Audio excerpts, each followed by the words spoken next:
Hi hello నమస్తే friends, welcome to free daily jobs. Friends, మనకి కేంద్ర ప్రభుత్వం కింద పనిచేసే ఏదైతే రెవెన్యూ డిపార్ట్మెంట్ ఉందో ఈ యొక్క రెవెన్యూ డిపార్ట్మెంట్లో మనకి క్యాంటీన్ అటెండెంట్ ఉద్యోగానికి అయితే నోటిఫికేషన్ విడుదలైంది. ఈ యొక్క నోటిఫికేషన్ ద్వారా మనకి 22 క్యాంటీన్ అటెండెంట్ ఉద్యోగాలకైతే ఇందులో భర్తీ చేస్తారు. సో దీనికి సంబంధించి మనకు అన్రిజర్వ్డ్ కేటగిరీలో మనకి 8 ఉద్యోగాలు అయితే తీసుకుంటున్నారు. అదేవిధంగా ఓబీసీ క్యాండిడేట్స్కి 7 ఉద్యోగాలు తీసుకుంటున్నారు. ఎస్సీకి సంబంధించిన వారికి 3 ఉద్యోగాలు అయితే ఉన్నాయి. ఎస్టీకి సంబంధించిన వారికి 2 ఉద్యోగాలు అయితే ఉన్నాయి. ఈడబ్ల్యూఎస్ సంబంధించిన వారికి 2 ఉద్యోగాలు అయితే ఉన్నాయి ఫ్రెండ్స్. సో ఈ యొక్క ఉద్యోగానికి సంబంధించి మనము ఒకవేళ ఈ యొక్క ఉద్యోగానికి కనుక సెలెక్ట్ అయితే కనుక మనకి 18,000 నుంచి మనకు 56,900 రూపాయల వరకు అయితే జీతం ఉంటుంది. సో ఈ యొక్క ఉద్యోగానికి వచ్చేసి మనకు ఖచ్చితంగా 10th క్లాస్ పాస్ అయితే ఉండాలి. 10th క్లాస్ లేదా దానికి సమానమైన అర్హత ఏదైతే ఉంటుందో దాన్ని పాస్ అయి ఉండాలని చెప్పేసి కూడా మనకు ఈ యొక్క నోటిఫికేషన్ ద్వారా తెలియజేశారు. సో ఫ్రెండ్స్, ఈ యొక్క నోటిఫికేషన్ మనం పూర్తిగా చూసే ముందు ఖచ్చితంగా మన యొక్క ఛానల్ని సబ్స్క్రైబ్ చేయండి. అదేవిధంగా ఈ యొక్క వీడియో కనుక మీకు నచ్చినట్లయితే లైక్ చేయండి. అదేవిధంగా మీ యొక్క ఫ్రెండ్స్ కూడా షేర్ చేయండి. ఈ యొక్క ఉద్యోగానికి సంబంధించి మనకు ఏజ్ లిమిట్ చూసినట్లయితే మనకు 18 సంవత్సరాల 25 సంవత్సరాలు అయితే ఉంటుంది. ఏజ్ రిలాక్సేషన్ వచ్చేసి మనకు అప్ టు 40 ఇయర్స్ వరకు అయితే ఉంటుంది. సో ఇది మనకు సెంట్రల్ గవర్నమెంట్ ఇచ్చే ఏవైతే రూల్స్ ఉంటాయో దానికి అనుగుణంగా ఉంటుంది అని చెప్పేసి నోటిఫికేషన్లో ఇచ్చారు. ఆ తర్వాత మనకు సంబంధించిన ఏ అప్లికేషన్ ఉంటుందో ఈ యొక్క అప్లికేషన్ ప్రాసెస్ అనేది మనకు date of publishing news paper లేదంటే వెబ్సైట్ లేదంటే మనకు రోజ్గార్ సమాచారం సంబంధించిన వెబ్సైట్లో ఎప్పుడైతే మనకు ఈ యొక్క నోటిఫికేషన్ అలాట్ అయిందో ఆ యొక్క డేట్ నుంచి మనకు 30 రోజుల్లోగా మనము ఈ యొక్క అప్లికేషన్ అయితే చేయాలి. అయితే ఈ యొక్క అప్లికేషన్ వచ్చేసి మనకు ఆన్లైన్లో లేదు, సో ఆఫ్లైన్లోనే ఉంటుంది. కాబట్టి ఈ యొక్క అప్లికేషన్ ఫామ్ పీడిఎఫ్ డౌన్లోడ్ చేసుకున్న తర్వాత దాంట్లో ఏవైతే ఇన్ఫర్మేషన్ ఉంటుందో అది ఇన్ఫర్మేషన్ మొత్తం ఫిల్ చేసిన తర్వాత మన యొక్క 10th క్లాస్ సర్టిఫికేట్ జిరాక్స్ కాపీస్ని అదేవిధంగా ఇంకా ఏవైతే మన డాక్యుమెంట్స్ ఉన్నాయో వాటన్నిటిని జిరాక్స్ కాపీస్ తీసి ఈ యొక్క అడ్రస్కి అయితే మనం సెండ్ చేయాలి. సో ఫ్రెండ్స్, ఈ యొక్క ఉద్యోగం సంబంధించి అప్లికేషన్ ప్రాసెస్ వచ్చేసి మనకు application for the post of canteen attendant అనే దానికి మనం చేయాల్సి ఉంటుంది. సో దీన్ని మనము 30 రోజుల్లోగా the assistant commissioner of customs personnel establishment section 2nd floor new custom house Ballard estate Mumbai 4,01,000 అనే అడ్రస్కి మనం ఈ యొక్క మన యొక్క డీటెయిల్స్ అనేవి మనం ఫార్వర్డ్ చేయాల్సి ఉంటుంది. సో ఓన్లీ పోస్టల్ ద్వారా మాత్రమే ఈ యొక్క అప్లికేషన్ మనం తీసుకుంటారు. కాబట్టి ఖచ్చితంగా మనం ఈ యొక్క ఉద్యోగానికి అప్లై చేయాలనుకుంటే కనుక కేవలం ఈ యొక్క అడ్రస్ మాత్రమే మన యొక్క అప్లికేషన్ని సెండ్ చేయాల్సి ఉంటుంది. సో ఈ యొక్క అప్లికేషన్ ద్వారా మనకు కేవలం జిరాక్స్ కాపీస్ మాత్రమే సెండ్ చేయండి.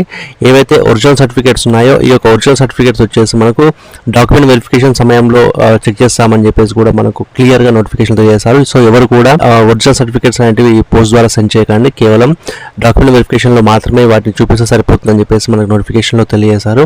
ఆ తర్వాత ఈ యొక్క ఉద్యోగానికి వచ్చేసి మనకు కేవలం 2 సంవత్సరాల ప్రొబేషన్ పీరియడ్ అయితే ఉంటుంది. ఈ యొక్క 2 సంవత్సరాలు మాత్రమే పనిచేయాల్సి ఉంటుంది. సో దీనికి సంబంధించిన అప్లికేషన్ ఫామ్ వచ్చేసి మనకు ఈ యొక్క వెబ్సైట్లో తీసుకోవచ్చు, లేదంటే నేను కామెంట్ సెక్షన్లో కూడా మీకు అందిస్తాను. సో అక్కడ మనం చెక్ చేసుకోవచ్చు. సో ఫ్రెండ్స్, ఈ యొక్క ఉద్యోగానికి సంబంధించి మనకు సెలక్షన్ ప్రాసెస్ అనేది కేవలం మనకి మల్టిపుల్ చాయిస్ క్వశ్చన్ పేపర్ అయితే ఉంటుంది. ఈ యొక్క మల్టిపుల్ చాయిస్ క్వశ్చన్ పేపర్లో మనకి 45 మార్కులకు సంబంధించిన క్వశ్చన్ పేపర్ అయితే ఉంటుంది. Numerical aptitude, general English and general awareness and last section of 5 marks అనేది క్యాంటీన్ స్పెసిఫిక్ సబ్జెక్ట్ మీద ఉంటుంది. దీంట్లో general hygiene, sanitation, safety precautions, basics of food nutrition మీద క్వశ్చన్స్ అయితే ఉంటాయి. ఈ యొక్క క్వశ్చన్స్ సంబంధించి ఎవరైతే మనకు మ్యాక్సిమం మార్క్స్ సాధిస్తారో వారిని మాత్రమే మెరిట్ లిస్ట్ ఆధారంగా తీసుకుంటామని చెప్పేసి కూడా చెప్పారు. సో మెరిట్ లిస్ట్ అనేది మనకు వచ్చిన మార్క్స్ ఆధారంగానే తీసుకుంటామని చెప్పి చెప్పారు. దీనికి సంబంధించి ఎగ్జామ్కి మనం వెళ్ళేటప్పుడు ఖచ్చితంగా ఏదైనా ఒక ఐడెంటిటీ ప్రూఫ్ అనేది ఉండాలి. సో మన ఫోటో ఉండి ఏదైతే ప్రూఫ్ ఉంటుందో ఆ యొక్క ఫోటో మాత్రమే ఎగ్జామినేషన్కి అలౌ చేస్తారు. దాంట్లో మనకి డ్రైవింగ్ లైసెన్స్ కానీ, ఓటర్ ఐడి కానీ, ఆధార్ కార్డ్ కానీ, ఇంకేదైనా గవర్నమెంట్ లేదా కాలేజ్ ఇచ్చిన ఐడి కార్డ్స్ కానీ, పాన్ కార్డ్ కానీ ఈ యొక్క ఎగ్జామ్కి తీసుకెళ్లాల్సి ఉంటుంది. ఒకవేళ ఈ యొక్క ప్రూఫ్ కనుక మనం తీసుకోకపోతే ఖచ్చితంగా ఎగ్జామ్కి అలౌ చేయమని చెప్పేసి కూడా మనకి నోటిఫికేషన్లో క్లియర్గా తెలియజేశారు.